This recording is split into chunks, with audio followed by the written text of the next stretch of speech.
Hello and welcome to the Teach Music 21C podcast series. I'm Merlin Thompson, the creator and founder of Teach Music 21C, where we believe the most rewarding and satisfying goal of music lessons is lifelong music making for our students. And I'm joined today by Shu-Yi Scott from our executive team here at Teach Music 21C. Welcome, Shu-Yi. Hi, everybody. I'm so glad to be back again. It's great to have you here again. And I think you've got a topic in mind for us to explore today. Why don't you just give us a quick introduction as to where we're going to head today? Sure. Just now we were chit-chatting, and I remember last week when we talked about a different topic about teaching music 21C.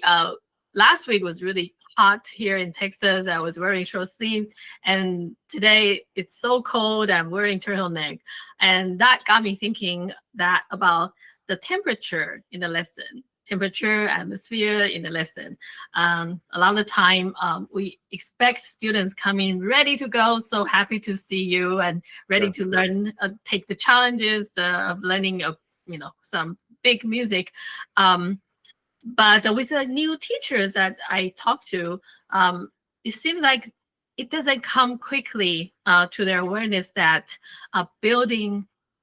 making sure, take the temperature, making sure the atmosphere is there before proceeding to just the learning part is really important. So I thought it would be a good one to talk about, like cold and hot atmosphere for a lesson.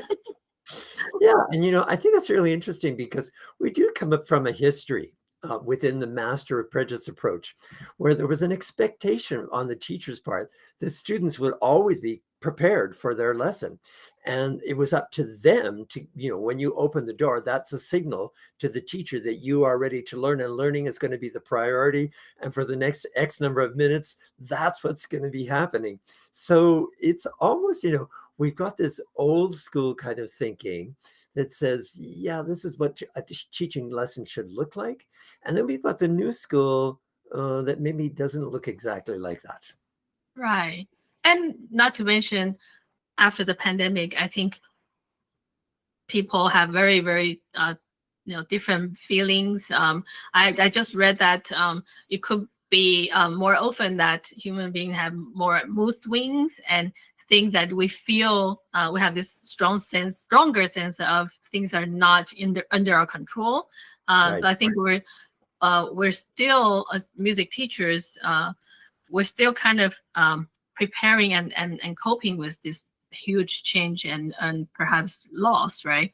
And just like you said, the old school, like the old school master teachers sitting in the room ready to share, ready to critique the students. And I think without thinking about the natural daily life, human nature stuff, it's very easy. It is very easy to think that students coming prepared and we, the teachers, are ready to critique and make things better.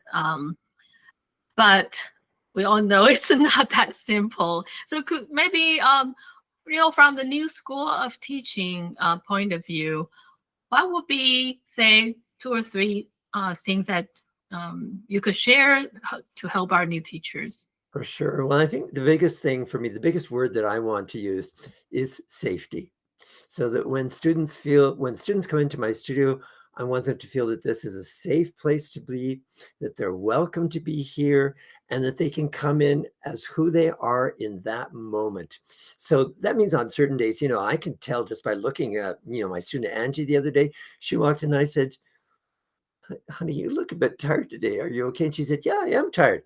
And I said, that's really good for me to know. And I'm really glad that you allowed me to just say, you look tired today. Because some people would think if a person says you look tired today, well, that's a terrible thing to say about someone. What if they're not tired? Well, if they're not tired, that's good to know too. But if they are tired, for me, that then signals, what am I going to do during the lesson that day?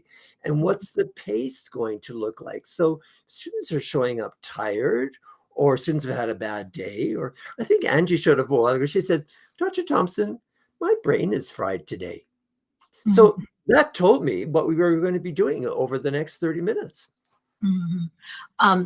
It already tells me a lot when your students feel safe to let you know that her brain is fried. And teaching a lot of students from age 2, 3 to high school.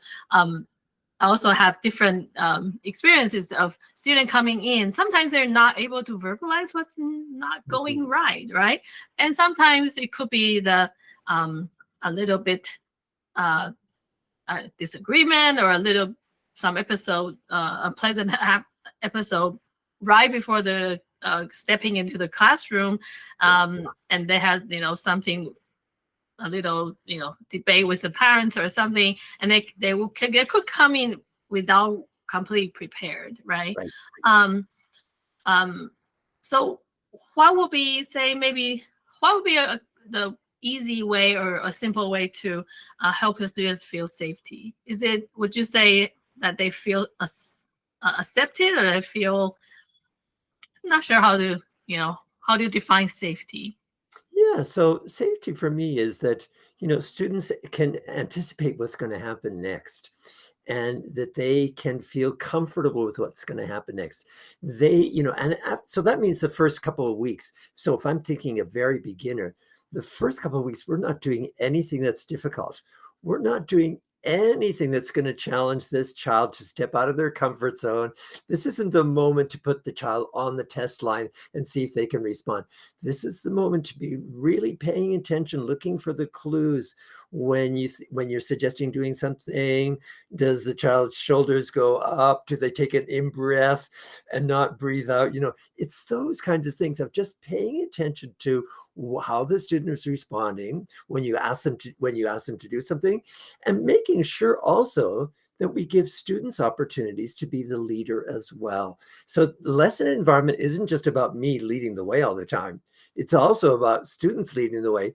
And for a beginning student, that may be a very interesting thing to see where they take their leadership. Yes, that's so great. This point made me relate to the reflection part of your suggestion, and also the shared curriculum suggestion.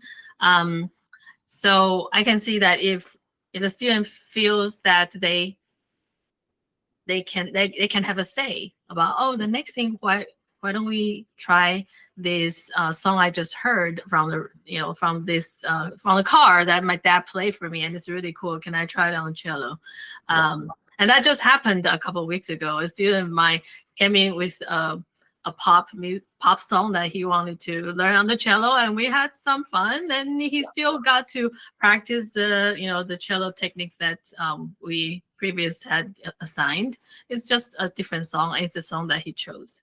How about so shared curriculum is, I feel like it's a more a clear thing, because it's a material the learning material that you can pick. But how about, could it be the next step, or the next thing you should do in the lesson?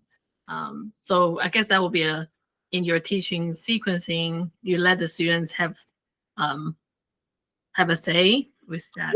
Yeah, it's just really important that there's a back and forth process that's in place.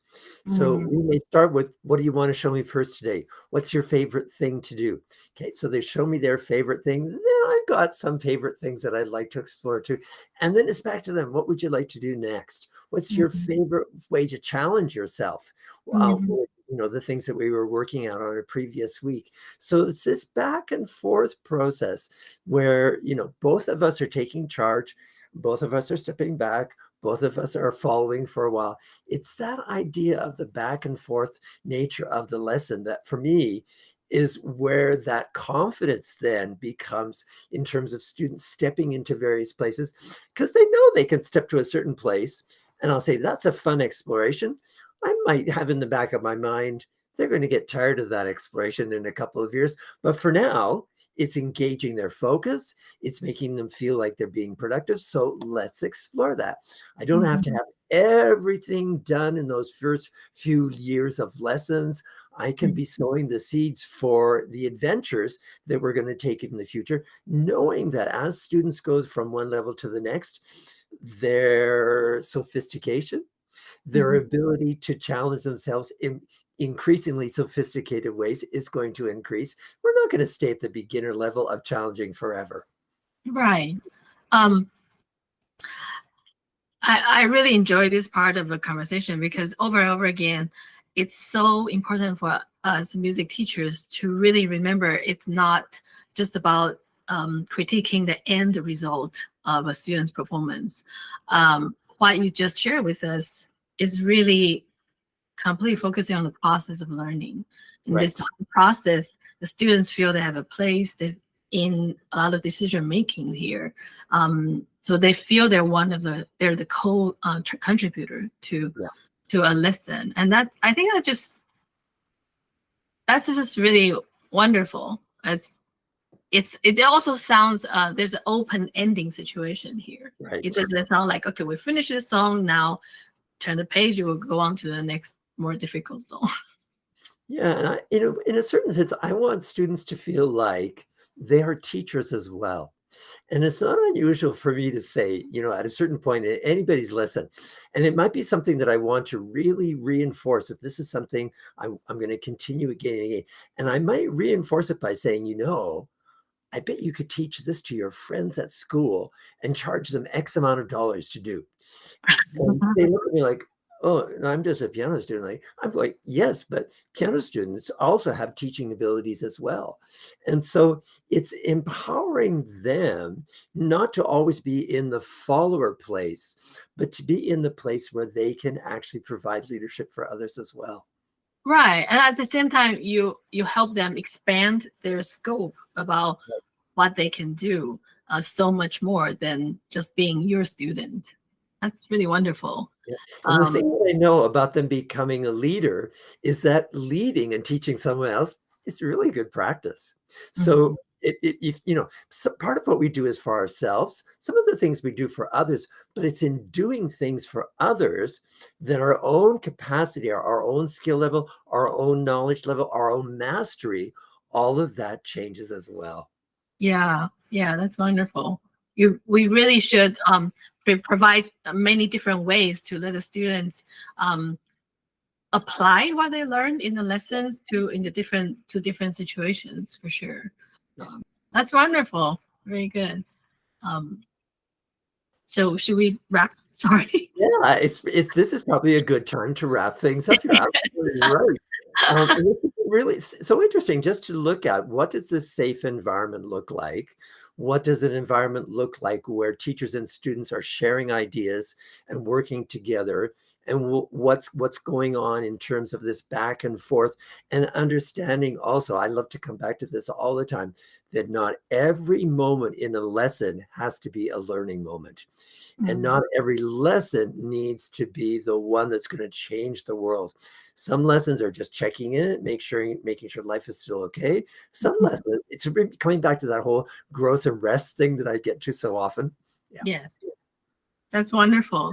Thank you again. Yeah. So Shu-Yi, thanks so much for joining in. I'm Merlin Thompson.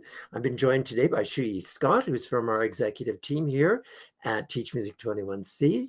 And we'll look forward to seeing all of you next time. Thanks for joining in today. Bye for now. Thank you.